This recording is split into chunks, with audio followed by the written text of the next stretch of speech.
الله أكبر الله أكبر لا إله إلا الله الله أكبر الله أكبر ولله الحمد سبحان ربك رب العزة عما يصفون وسلام على المرسلين والحمد لله رب العالمين. الحمد لله رب العالمين والصلاة والسلام على أشرف الأنبياء والمرسلين وعلى آله وأصحابه وأزواجه وذرياته وأهل بيته وأولياء أمته أجمعين أما بعد. قد قال الله تعالى عز وجل في القرآن الحكيم أعوذ بالله من الشيطان الرجيم بسم الله الرحمن الرحيم إنا نحن نزلنا الذكر وإنا له لحافظون.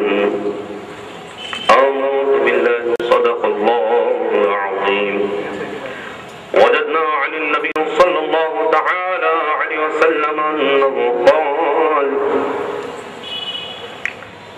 إني تارك فيكم ثقيلتين أولهما كتاب الله فيه الهدى والنور وآخرهما عترتي فإن أخذتم لن تضلوا. رواه البخاري والمسلم متفق عليه. وقال الله تعالى في عظمة حبيبه تعظيما وتكريما إن الله وملائكته يصلون على النبي يا أيها الذين آمنوا صلوا عليه وسلموا تسليما. اللهم صل على سيدنا ومولانا محمد طب القلوب دوائها وعافية الأبدان وشفائها ونور الأبصار وضيائها وآله وصحبه دائما أبدا. ڈائس پر جلوہ فرما بزرگ عالم دین حضرت علامہ مولانا نادر المصدوسی صاحب قبلہ، ناظم جلسہ مولانا مرشد عالم رضوی صاحب قبلہ، ثنا خوانان رسول، نوجوانان ملت، کمسن بچوں اور پردے میں رہ کر میری عزت ماں اسلامی مائیں بہنیں، السلام علیکم ورحمۃ اللہ تعالی وبرکاتہ۔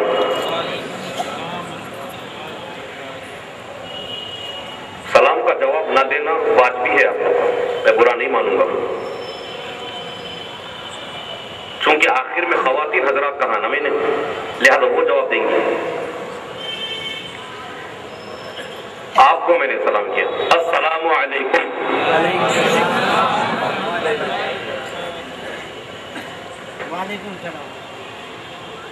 ایمان ہے قول مصطفی کہ جتنے آ چکے پہلے یہ یاد رکھ لو، ہم تمام حیات النبی کی امت ہے، ہم تمام۔ تو یہ مردگی کا کیا کام یہاں؟ اب ہر نفس کو اپنی زندگی کا ثبوت دینا ہے، ہم تمام حیات النبی کی امت ہے۔ تو زندہ ہے واللہ، تو زندہ ہے واللہ، میرے چشم عالم سے چھپ جانے والے، ایک سنت رسول بھی اب تک نہ مر سکی، کیسی وفات یہ تو مسلسل حیات ہے۔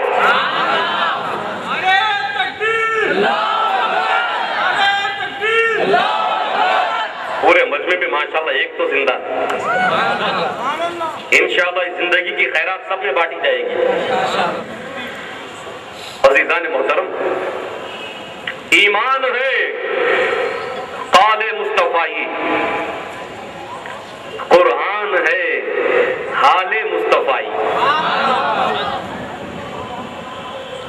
نہیں، جس مضبوطی سے، جس گہری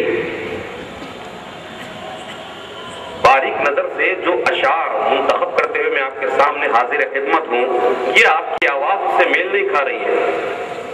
جی، ایمان ہے قال مصطفی، قرآن ہے حال مصطفی، محبوب و محب کی ملک ایک ہے، پروردگار کی اور میرے مصطفیٰ کی جائیداد ایک ہے، محبوب و محب کی ملک ایک ہے، کونین ہے مال مصطفی، اللہ کی سرتاب قدم شان ہے یہ، انسان نہیں انسان، وہ انسان ہے یہ، قرآن بتاتا ہے ایمان انہیں اور ایمان بتاتا ہے میری جان ہے یہ۔ پچھلے سال میرے جتنے بیانات ہندوستان کے کونے کونے میں ہوئے، مجھے یہ بات کہتے ہوئے تحدیث نعمت کے لیے پیش کرنا چاہ رہا ہوں، یہ اکثر اس سال میرے ساتھ کیا ہو رہا ہے پتہ نہیں، جن جن کانفرنسوں میں بھی بیان کے لیے جا رہا ہوں، مجھے ایسے ہی موقع پہ بیان کے لیے بٹھایا جا رہا ہے، ساری قوم یا تو سو رہی ہے یا خواب غفلت میں پڑی ہے، تو میں نے چلو اپنا نام انجن رکھ لیا ہے، جب انجن گرم ہوتا ہے تو اللہ کا کرم ہوتا ہے۔ اب میں تمام آپ کے حوالے ہوں اور آپ کو مدینے والے کے حوالے کرنا میری ذمہ داری ہے، قبل اس کے کہ ہم اپنے معزز مہمانوں کو ہندوستان کے چنندہ گلدستہ سنت سے، اہل سنت سے جن پھولوں کو ہم نے چنا ہے وہ آپ کے رونق اسٹیج کر دیں۔ میں آپ تمام سے ملتمس ہوں، رحمت عالم کمیٹی کے اس اعلان پر آپ نے لبیک کہتے ہوئے یہاں تک آ گئے ہیں، اب ہماری حیدرآبادی تہذیب آپ کے ہاتھ میں ہے، یہ ایسے علماء آپ کے سامنے بھی حاضر خدمت ہونے والے ہیں کہ جن علاقوں میں جب بیانات کا سلسلہ چلتا ہے تو لوگوں میں جوش و خروش دیکھنے کے لائق ہوتا ہے، اگر یہاں کی پسماندگی دیکھیں گے تو حیدرآباد کے لیے وہ ایک غلط تاثر لے کر جائیں گے۔ ہم تمام بتا دینا ہے، حیدرآباد زندہ دلانے لوگوں کا نام ہے، حیدرآباد عاشق رسول کا نام ہے، حیدرآباد اولیاء کرام کے مت والوں کا نام ہے، تو قبل اس کے کہ یہ رونق فروز ہو جائیں آپ تمام اپنے شعور کو بیدار رکھیں۔ آئیے ارشاد ربانی کی طرف چلتے ہیں۔ اللہ جل ملہ 14واں پارہ صفحہ نمبر 1 کیا ارشاد فرما رہا ہے؟ اِنَّا بے شک میں، نحن ہم، نزلنا ہم نازل کیے ہیں یا نازل کر چکے ہیں، نازل کرتے ہیں، الذکر لفظ ذکر قرآن مقدس میں کثیر المعنی اور کثیر الاستعمال ہوا ہے، لیکن وقت کی نزاکت کو دیکھتے ہوئے تمام معنی معارف کی طرف جانے سے بہتر میں سمجھتا ہوں کہ اصل موضوع کو باندھے رہوں، جو کہ عرصے دراز سے میری عادت ہی بھی ہے۔ یہاں ذکر سے مراد قرآن ہے، سب جلدی بولو، ذکر سے مراد، اور آج نزول قرآن کی رات ہے، تو اللہ تبارک و تعالیٰ یوں ارشاد فرما رہا ہے، بے شک میں ہم نازل کرتے ہیں قرآن، وَإِنَّا لَهُ، اور پھر بے شک ہم ہی لَحَافِظُونَ، یہاں لام تاکیدی آ رہا ہے، اس کی بھی تفصیل میں نہیں جاؤں گا میں، اہل علم و دانش کو اشارہ دیتے ہوئے آپ تمام کی سماعتوں کے حوالے اصل مدعے کی طرف آ رہا ہوں، لحافظون، اور ہم ہی اس کی حفاظت کرنے والے ہیں۔ یہ آیت ربانی، جب ہم اس پر سرسری جائزہ لیتے ہیں، عالمانہ نگاہ ڈالتے ہیں، ایک قابل غور نقطہ ہم کو دعوت فکر دیتا ہوا نظر آ رہا ہے، توجہ دے، اِنَّا بے شک میں، اللہ تبارک و تعالی اس ضمیر میں اپنی ذات کو یاد فرما رہا ہے، اِنَّا بے شک میں، نحن ہم، پھر اپنے آپ کو یاد فرما رہا ہے، نزلنا ہم نازل کرنے والے ہیں، وَإِنَّا لَهُ لَحَافِظُونَ۔ عزیزان ملت اسلامیہ، قرآن مقدس کو نازل کرنے کی بات آ رہی ہے، اللہ تبارک و تعالیٰ نے ایک سطر کی آیت میں اپنی ذات کو، توجہ دے، ایک سطر کی آیت میں اللہ تبارک و تعالیٰ نے اپنی ذات کو 3 مرتبہ استعمال فرمایا،